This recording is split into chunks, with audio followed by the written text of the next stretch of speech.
At the beginning of a new year, we often look back on the months gone by, and also, just like in newsrooms up and down the country, we try to predict what might happen in the coming months. Those news events inevitably become the spine of what we'll discuss this year on the podcast, and they get set down as elements of history. But it's a history which I've been thinking is a constant act of reinterpretation. This matters for us on the podcast, how events are remembered, especially when scaled up to the stories of entire regions and the development of nation-states becomes an intensely political process. Of course, reinterpreting history like this doesn't only affect the past, it also affects how we think about each other in the present and how we interact with each other into the future. Zeinab Badawi has had a long and varied career primarily, but not exclusively, as a journalist. Over a period of more than 4 decades, she worked for some of the UK's biggest broadcast news organisations, including the BBC, Channel 4 and ITV, as both a presenter and reporter. Zeinab was a regular presenter for the BBC's legendary interview programme Hard Talk, for which she interviewed Sudanese President Omar al-Bashir, the first serving head of state to be charged with war crimes. In 2021, Zeinab became the president of her alma mater, the School of Oriental and African Studies in London. But it was while working on a 9-part series for the BBC called The History of Africa that Zeinab got the opportunity to reflect on whether the history of the continent of her birth had been properly told. She took as her inspiration for the show UNESCO's General History of Africa, a project that began all the way back in the 1960s as African countries sought to recover ownership of their own past. Zeinab felt that the history of Africa was still not properly told in the English language, and certainly not in a comprehensive way. And so, after finishing her television series, she set out to write an African history of Africa, which she published recently. This is our first episode of a new season on The Lead, and in some ways it is the biggest story we will tell. Zeinab's book is a huge undertaking, beginning 7 million years ago and finishing right up at the turn of the 20th century. But while Zeinab's primary intended audience for the book was Africans themselves, it's really a book for everyone. As she says, in a world where increasingly there are so many divisions, there's nobody on earth who cannot say that Africa is not their mother continent. For Zeinab, it was important to tell African history on its own terms. So much recent African history has been told from Western perspectives and, as she told me, you miss something in the telling if you don't include indigenous voices. Her story of Africa is one told predominantly through the voices of Africans. Too often the history of the continent is told as if it started with the arrival of the European empires, but that's only one chapter of Zeinab's book, and rather fittingly, it's the last chapter. This was a conversation I was interested to have from the moment the book was published, and frankly, there's just so much to explore. As I say to Zeinab at the start of our conversation, a cursory glance at the table of contents will, for anyone who has even a passing interest in Africa, throw up plenty of names to be curious about. Mansa Musa, Shaka Zulu, the Kingdom of Axum, the Kingdom of Kush. In our conversation, we touch on a lot of themes that we often come back to on this podcast. Questions about memory and forgetting, about history and who is telling that history, and also, as you'll hear us discuss, why that history is being told. You'll hear us talk about the Benin bronzes, the Great Pyramids of Giza, the wealthiest man who ever lived, and, of course, Cleopatra. I'm Faisal Al Yafai. Here's the first episode of a new season of The Lead. Zeinab Badawi, welcome to the podcast. Thank you so much, Faisal. It's terrific to be with you. Thank you. Thank you. I was thinking about how to start this conversation, and part of the difficulties, if you look over the chapters of the book, they are like multiple books in and of themselves. So you have Izana of Aksum and the Rise of a Christian Kingdom, Islam and the Dynasties of North Africa, Mansa Musa and the Kingdoms of West Africa. These are all individually, these could be books or multiple books. So I was thinking, like, how did you even start to conceive of where the project would take you? So, Faisal, I have to confess, full disclosure here, I cheated. Ah, And, and by that, I mean that I had the benefit of making a TV series about the history of Africa for the BBC's international channel, The History of Africa with Zeinab Badawi. And so I travelled to more than 30 countries over a period of about 7 years. And that, of course, gave me quite a lot of time to consolidate my thinking, to think about which areas I was going to cover. And essentially, I chose great moments in Africa's history. So the actual writing of the book benefited tremendously from the TV series. I went about it the wrong way, didn't I, really? Because most people write a book and then they make the film. But I did it the other way around, true to my roots. Yeah, so exactly. Exactly. But I wondered in the TV series, because you start this book in recent history, 7 million years ago. That's the starting point. That isn't where you started the TV series. It is actually. I took my inspiration from a wonderful project that UNESCO facilitated called the General History of Africa. And this committee set up with a load of African academics ummed and ahed about where they should start their history of Africa. And they decided that the origins of humankind is where the story of Africa begins, but of course it's the story of humankind, because the debate is settled. Africa is where the human story begins. Right. So I did actually, in the first episode of my TV series, 20 45-minute films, I started with Mother Africa, the origins of humankind. And so I did do that with the book as well.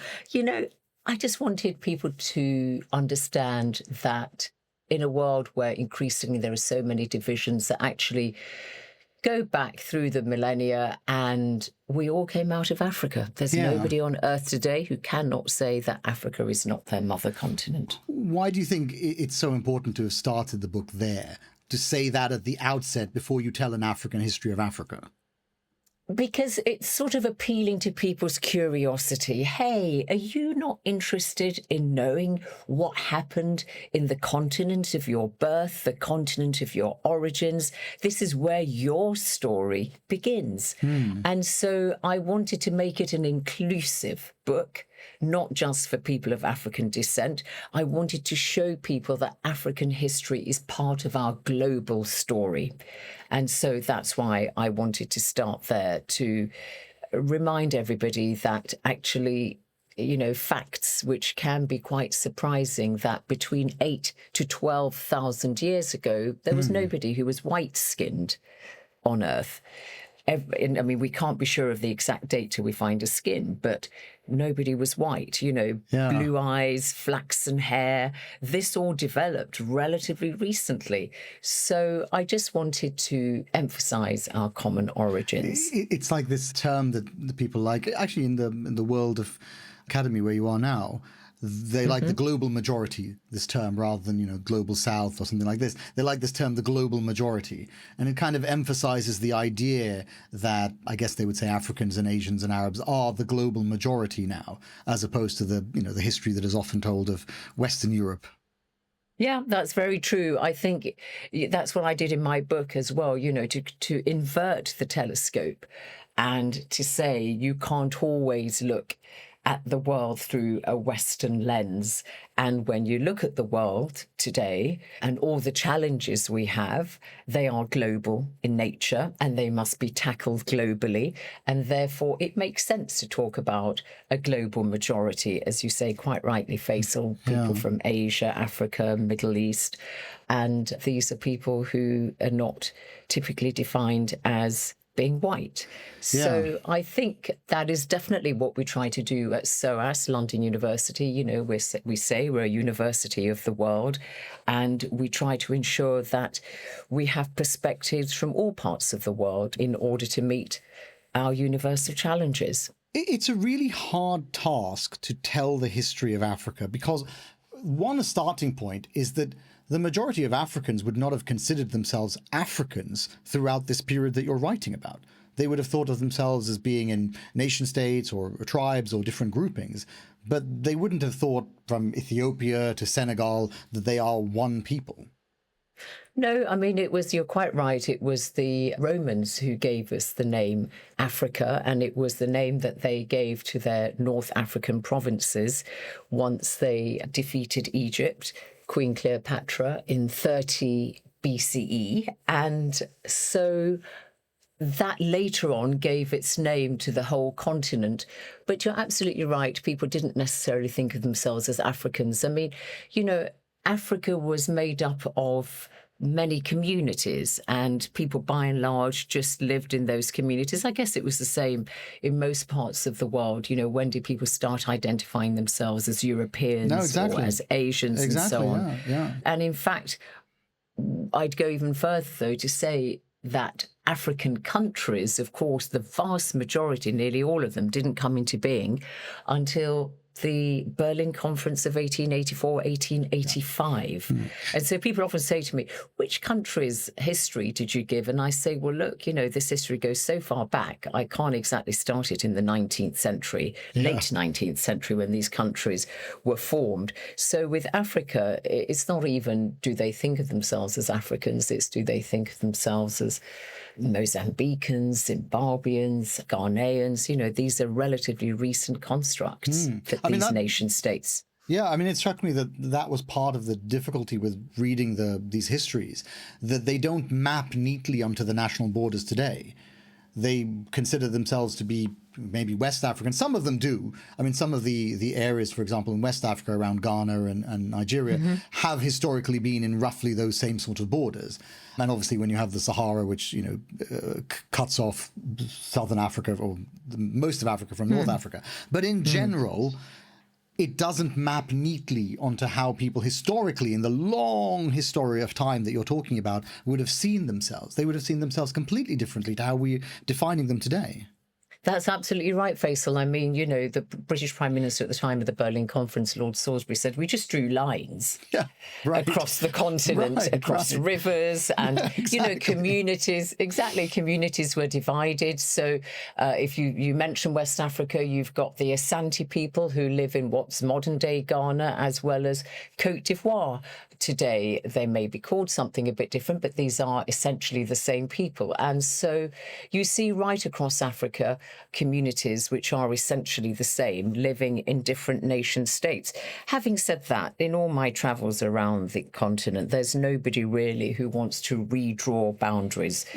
People say, look, for better or for worse, these are the boundaries that we were given, and we will stick with them and try and make the best of it.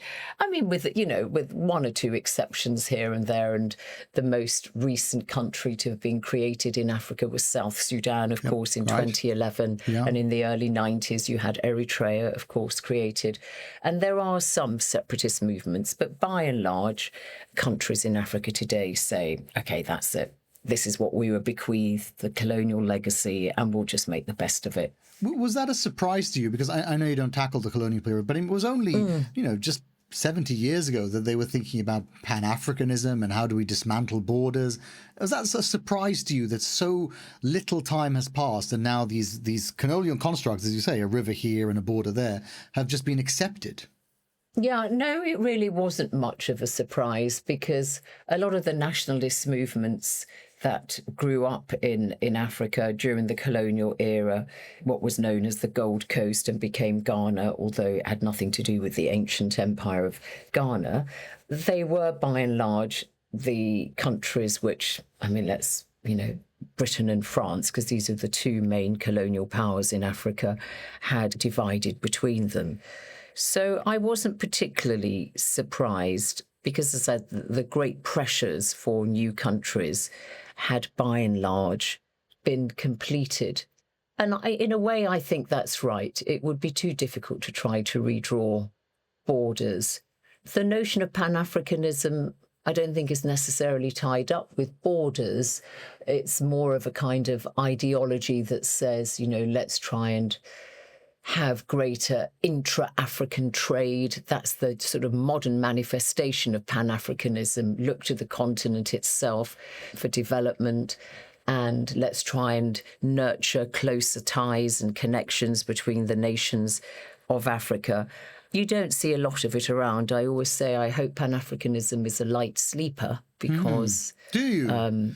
Yes, I do think that Pan-Africanism as an ideal is something which I would like to see revivified. I mean, it's famously, it's true that it is easier to fly from almost any African country as opposed to just cross the border and drive across or take a train across, which is kind of astonishing. It's ridiculous. If you think ridiculous. Yeah, I mean, it is ridiculous. Yeah, to go from Nigeria to Ghana or whatever, you often have to fly back to London or Paris or whatever. It's absurd. I mean, it doesn't. If someone told you that was the case 150 years ago, leave the flying out of it, you would think to yourself, well, that makes sense then, because that was where the colonial period was in full-fledged. But now, today, that you have to get on a plane to get out of Africa to come back in. I know. So, it really is absurd. I mean, it is because you say I don't mention the colonial era. I do look at it in the later chapters, but you're right. I try to emphasize Africa's earlier history because I think that's the history that people don't know much about. But I mean, the colonial legacy certainly bequeathed Africa, infrastructure which was designed to take its goods out of Africa to Europe rather than to foster ties within nations and across nations. But, I think that, yes, the colonial legacy did give Africa a bad hand, but frankly, post-independent African leaders have made that bad hand worse. And really, they could have done something about this by now. It's you don't think you're slightly setting the bar very high. I mean, after 150 years of extracting natural resources and setting one group of people against another, it's very hard for them to rebuild a nation and the concept of a nation in just a handful of years. Yes, no, it is difficult. I mean, if you look at Western history, Western European history, it takes ages to build a nation state. You're absolutely right. And sometimes, the Europeans only got to that point after they pretty much slaughtered each other for 2 world wars and then said, all right, fine, whatever, we'll accept these borders. And actually, to be fair, they still haven't accepted the borders. We're right in the middle of it. Exactly. You hit the nail on the head, Faisal. And that's why, people often say, oh, gosh, Africa's such a violent continent. And you say, ahem? What about, the 2 world wars? Yeah. I mean, in Europe, and as you say, the war that's raging now between Russia and Ukraine, and we had the Yugoslav wars and so on. So it's not exactly as though Europe has been a very peaceful at all. Continent. No. The difference is when the Europeans have a war as they are now, they're dragging the rest of us into it. I don't know why I say the rest of us. I pay my taxes like anybody else. But, in a general sense, in terms of the global majority, the whole world is involved in it. Yes, I want to get into some specifics from the book because I think they help us illuminate some of the bigger questions. You were very happy, I noticed in the book, to take on this historical orthodoxy from the start. And you challenged Herodotus, the so-called father of history, on his claim that Egypt was, quote, the gift of the Nile. You say that you prefer the Egyptian archaeologist Dr. Zahi Hawass, who says that actually Egypt was the gift of the Egyptians. Yes. Yes. Now that civilization, ancient Egypt, is perhaps the first battleground for this struggle over who gets to claim the African civilization itself. Yes, I mean, at the beginning of each chapter in my book, I try to address the history that I'm looking at in a kind of modern context. And I do start that ancient Egyptian chapter by asking why people sometimes divorce ancient Egypt's history from the rest of Africa. Yeah. And I explore the reasons why that is. But I also do come very firmly down on the side that Egypt is in Africa. Its history is part of Africa, and it always will be. I mean, of course, the Arabs conquered Egypt in the early 640s, and so inevitably they settled down. Eventually their language, Arabic, and their religion, Islam, influenced the entire country, and they mixed with the locals. And so, of course, a lot of people who lived in Egypt after that assumed Arab ideology, which did detach them a bit from the rest of the continent. But if you look at Egypt before the arrival of the Arabs, Of course, it's got a Mediterranean coast, and that would make it vulnerable to, or not vulnerable, but open to influences from Western Asia, from across the Mediterranean, from Europe as well. But what I always find very interesting is that the heart of ancient Egypt's religious centre is very far south. Luxor, the Temple of Karnak, That is very the interesting, Valley of the Kings, 1,000 miles from from the Mediterranean coast of Egypt. And that should tell you something, that because the ancient Egyptians were very governed by their religion and the afterlife and so on, and they chose to have their religious centre, Thebes, in the southern portion, Upper Egypt, as it was known, tells you that this wasn't a Mediterranean civilization, and that. So for me, yes, it's undoubtedly part of Africa's history. Well, why do you think that? I mean, even if you're talking just about the Arab influence, the history of ancient Egypt is so vast and so big. I like this little anecdote, which I'm sure you've heard, that Cleopatra was born closer to the development of the iPhone than she was born to the creation of the Great Pyramid of Giza. Yeah, the pyramids were all around 2,500 around that BCE, and she died in 30 BCE. So, yeah, you're right. But Cleopatra, of course, was of Macedonian birth because she was the last of the Ptolemies, who were the last pharaohs of Egypt. And so she, ethnically, I suppose, you would say she was Macedonian. But she spoke ancient Egyptian. For a relatively small, we should actually get somebody from Macedonia on the podcast, but for a relatively small country, North Macedonia as it is now, I mean, they've really contributed quite a lot to global history. Above its weight. Yeah. I was at an event last night, I think we were joking about this. I think, you might even find that Genghis Khan has something to do with Macedonia. Genghis of Macedon, something like this. But the Cleopatra, I mean, you brought up Cleopatra, and I thought it's interesting in the context of it. Do you remember this conversation a couple of years ago over the portrayal of Cleopatra in the Netflix documentary? Yes. I mentioned that in the book. Yeah. And so just remind the audience of it. This was Cleopatra was portrayed as a black African, and it sparked this backlash in Egypt and elsewhere, saying that actually, as you've just said, the history is that she wasn't a black African woman. She was light-skinned. She was Macedonian, Greek, whatever. I don't need the Greeks and the Macedonians coming after me, so I'm just going to put both of those there. And I have the Egyptians on side. I don't need a big argument about it. But in any case, I kind of wonder what you think that argument says about this desire for ownership of Africa's past. Yeah, I mean, you're referring to the 2019 Netflix series when the mixed race actress Adele James was depicted as Cleopatra. So she was of dual heritage background. And it triggered a big social media debate because a lot of people said, look, you're trying to co-opt your history, our history, into yours. And Cleopatra, as we said, was, Macedonian, and why she should be portrayed as somebody of mixed race is not right. And I think this goes back to, even sort of movements like the Harlem Renaissance in the first part of the 20th century, when you had African-American intellectuals and they looked to the greatness of ancient Egypt in order to assert themselves and say, look, actually, black people did create something amazing. Extraordinary civilizations. And so there was a big backlash. But I think I wouldn't say that there's necessarily racism at its heart. It's just saying, don't try and de-Egyptianize.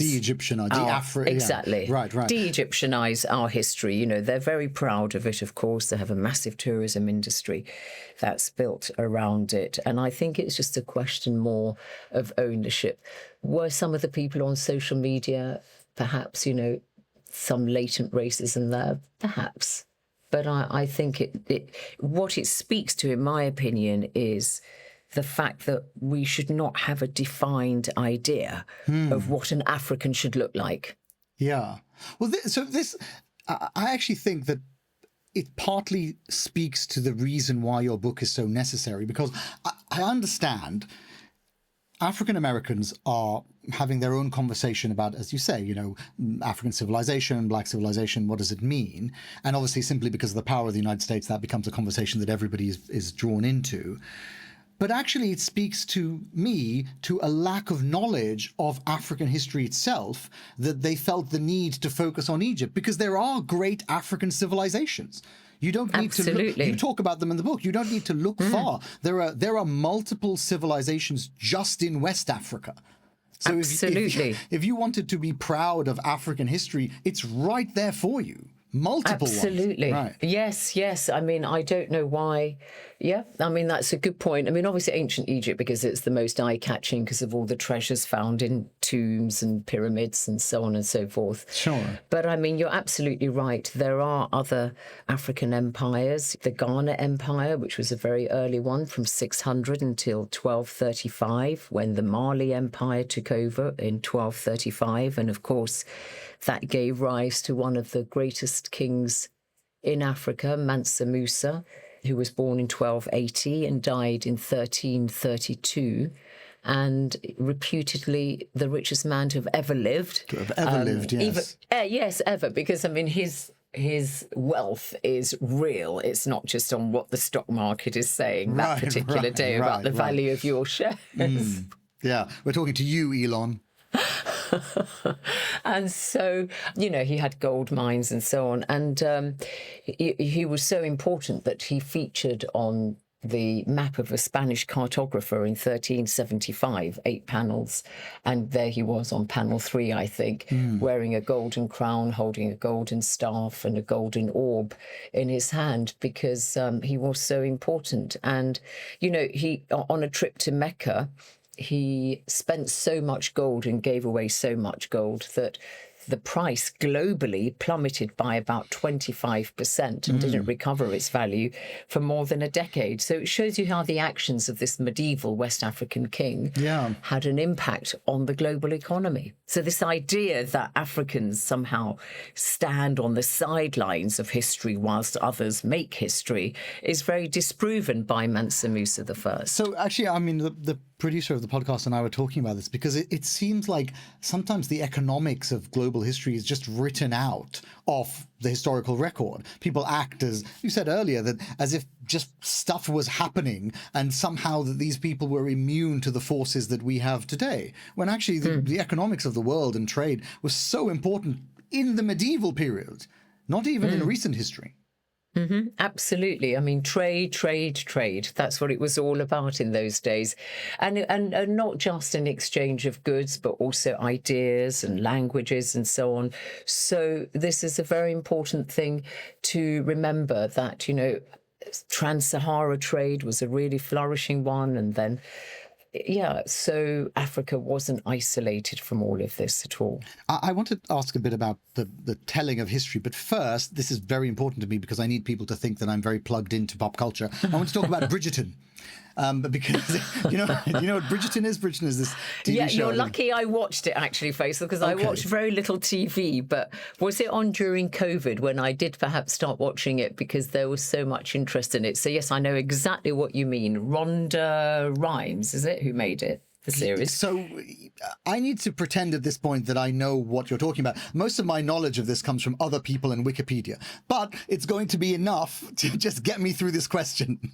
Okay. But the point I'm making about Bridgerton, I've watched Downton Abbey, so I'm kind of in the same ballpark. But the point about Bridgerton is that for those who haven't seen it, and I think no one hasn't seen it, but it's like an alternative history of the Regency era in the UK.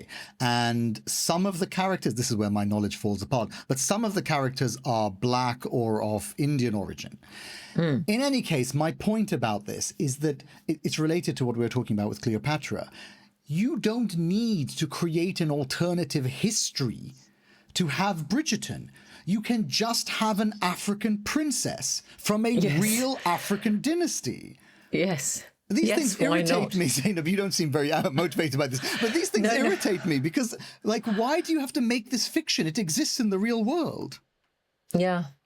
I mean, I suppose colourblind casting is what Bridgerton really set the scene, and it had romantic heroes and heroines who were of colour. So are you saying that annoys you? It does, because I don't think you need to create this alternative history. If you want to have a black character or you want to have people of color in it, you can just make up a story like, oh, there was a Ghana dynasty and one of them sent their daughter to Downton Abbey or whatever it is, whatever. Like that. No, you could. You could, right? I mean, Jada Pinkett Smith, the Hollywood producer, African-American, made her TV series about Queen Njinga, who was the queen of the Ndongo people in what is modern-day Angola and lived in the 1500s till the 1600s. So she called her the warrior queen or something like that. And that was based very much on the true life of this African queen. So perhaps you want more of that. I want more of that. But I mean, those sorts of stories I think are fantastic. I'm always a little bit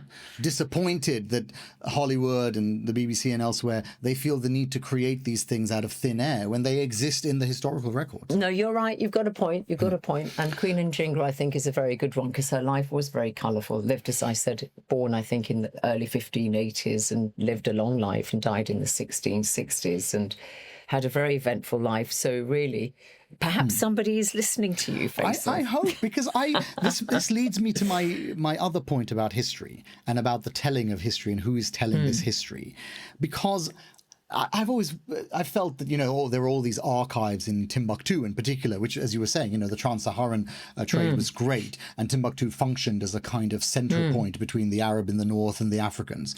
And, of course, I mean, there are so many of these records that they've kept, but they haven't been translated, they haven't been digitized.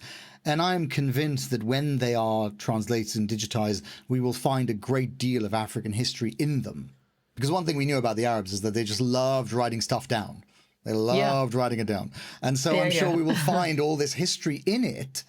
And I wonder if I have this theory, this hope that it will usher in a golden age of African scholarship where they will start telling their own stories.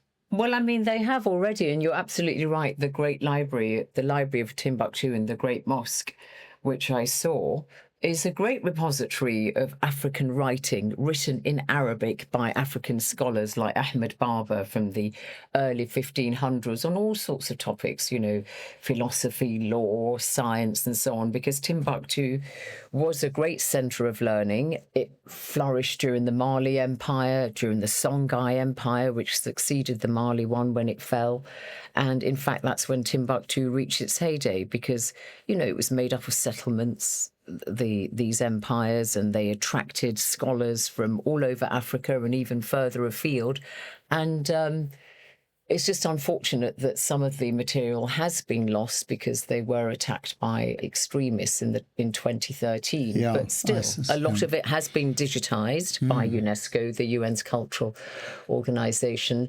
And it tells us a great deal about what Africans thought and so on. As I said, they were written in Arabic because, of course, the Arabs, in spreading their religion across Africa, inevitably people started reading the Quran and started writing in Arabic.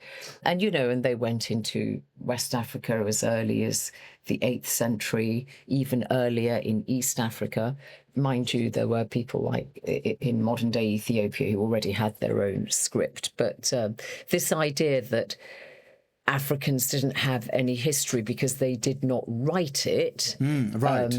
Is disproven by that. But even when they did not write it, it doesn't mean they didn't record it. You just have to get at it in a different way. It might be, oral tradition tells you a great deal, supported by archaeological evidence, blah, blah, blah. And I think that's one of the reasons why African history has been a bit denigrated, because people say, there's no documentary evidence and so on. And I think that's very short-sighted. Did you find that when you were writing the book, that you have these oral histories and what people are telling, sometimes even just they are telling stories like the Aborigine Dreamtime, and it just isn't taken that seriously. It's not taken as seriously as Western scholarship, which is written down.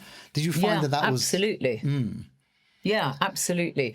And in fact, I mean, my book is called An African History of Africa, and it's called An African History because I use predominantly African academics, historians, archaeologists, anthropologists, and they are steeped in their region or country's history, and they are aware of these oral traditions. and they incorporate that into their work, and often they'll speak the vernacular languages. So that's why I think it was so important to include their perspective, or actually make it the bedrock of my book, because they have been slightly overlooked, because a lot of Africa's history is written from Western perspectives. Yeah. And I think you miss something in the telling if you Right. don't include indigenous voices, because, as I said, they do draw on these different sources. So, for example, when I was writing about Shaka Zulu, king of the Zulus, one of the people I interviewed was Chief Mangosuthu Buthelezi, who was the great nephew of King Shaka, and his mother, Princess Ngogo, or Constance, as she was also known, was the kind of custodian of Zulu oral history, and he learned a great deal from his mother. And so it's important to include, I mean, I know he had a controversial history in the 1990s, and 80s, when apartheid was breaking up, but just looking at him as a member of the Zulu royal family, although he died, of course, not that long ago, he told me what his mother had told him, and his mother had relied on what her mother had said. And so, you build up more of a holistic picture, and I think that is so important. And then archaeology also tells you something. So I think that this is a more honest and more inclusive approach. And it's not about supplanting the work of the Western historians, the Africanists. Yeah, and the there are Africans. many Yeah. great Africanists, but it's just saying you've got to supplement their work with the viewpoints of the African historians. Well, that I thought was one of the most interesting parts about when you're considering history and how you can tell these historical stories.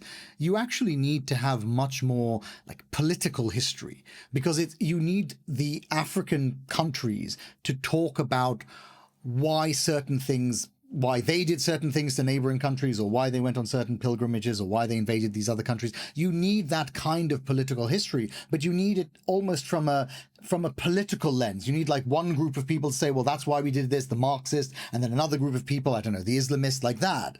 And you actually need much more political history rather than a kind of overarching sanitized view of it. I think that's a very good observation. Absolutely. I couldn't agree more. You've put it very eloquently. Yeah. I wanted to end by asking you a little bit about like journalism more broadly. We had your former Hard Talk colleague Stephen Sacker at an event once, and at the time he had gone viral because he was and I've forgotten the exact political figure, but he was challenging this political figure in a non-Western country.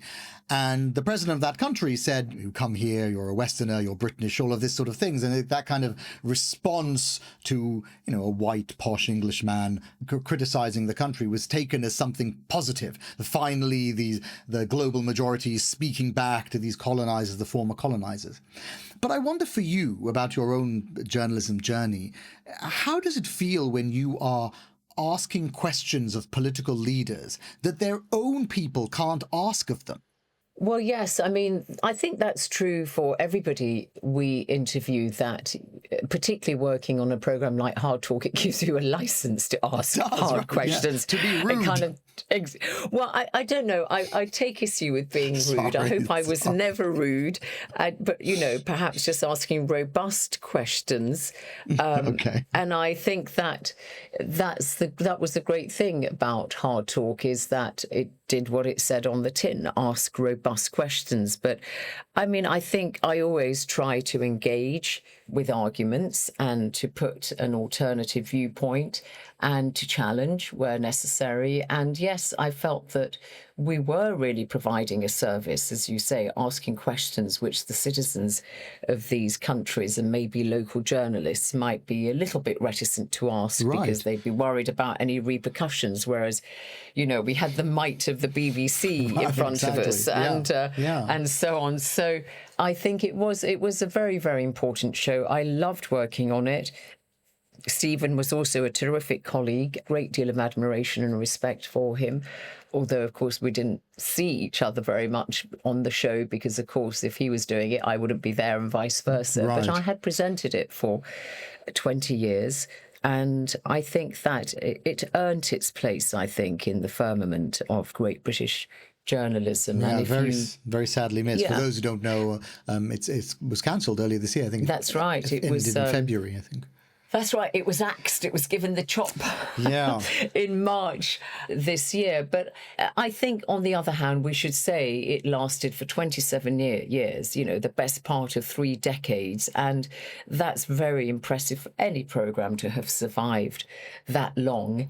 And things change and things evolve. And the BBC still is very committed to robust journalism. And there are many fine journalists who still work at the BBC, obviously, who adhere to those traditions and, ask the right questions. So the spirit of Hard Talk is still there. It endures, yeah. Well, let me end on this, because you write in the book that the continent now is very different for young Africans compared to the one that you grew up briefly for a couple of years, I think, in Sudan. Yeah. But you acknowledge the many challenges facing Africa, but you also say, and I think your love for the continent comes across in the book, you say that, quote, "The continent cannot be defined by its difficulties alone. These must not obscure the vibrancy that I have seen across Africa from coast to coast, cape to cape. I saw a hunger for progress in the eyes and endeavours of the young people I spoke to." I wonder where you think the importance of telling that history is when you think about how important it is for them to know their history in order to be able to progress. Yes, I mean, when you look at the country of my birth, and you're quite right, I've lived here since I was 2, but I was born in Sudan, and I mean, the most ghastly conflict, senseless, that's going on there, and just seeing people slaughtered and dying of disease and starvation and so on. Right. And it's the most dreadful situation. Awful. And it completely fallen off the front pages, I mean. Oh, well, yes. But when you use the long lens of history, I think just to try and give a glimmer of hope to people, to say, look, it wasn't always like this, it needn't always be like this, and it won't always be like this. Because I think for people of African descent or Africans living on the continent today, when things are desperate, I think for me it wasn't just enough to narrate the history, I also wanted to give a history of hope. And I think that's very important. And so I think that anybody reading it who is African or of African descent will just take something a little bit extra from it than the non-African reader. Zeinab Badawi, thank you very much. Faisal, thank you. It's been terrific talking to you. Thank you. You've been listening to The Lead from New Lines Magazine. Zeinab Badawi's book, An African History of Africa, is available now online and in all good bookstores. This week's episode was produced by Finbar Anderson and hosted by me, Faisal Al Yafai. For more like this, subscribe to The Lead on your favourite podcast app or visit our website, newlinesmag.com.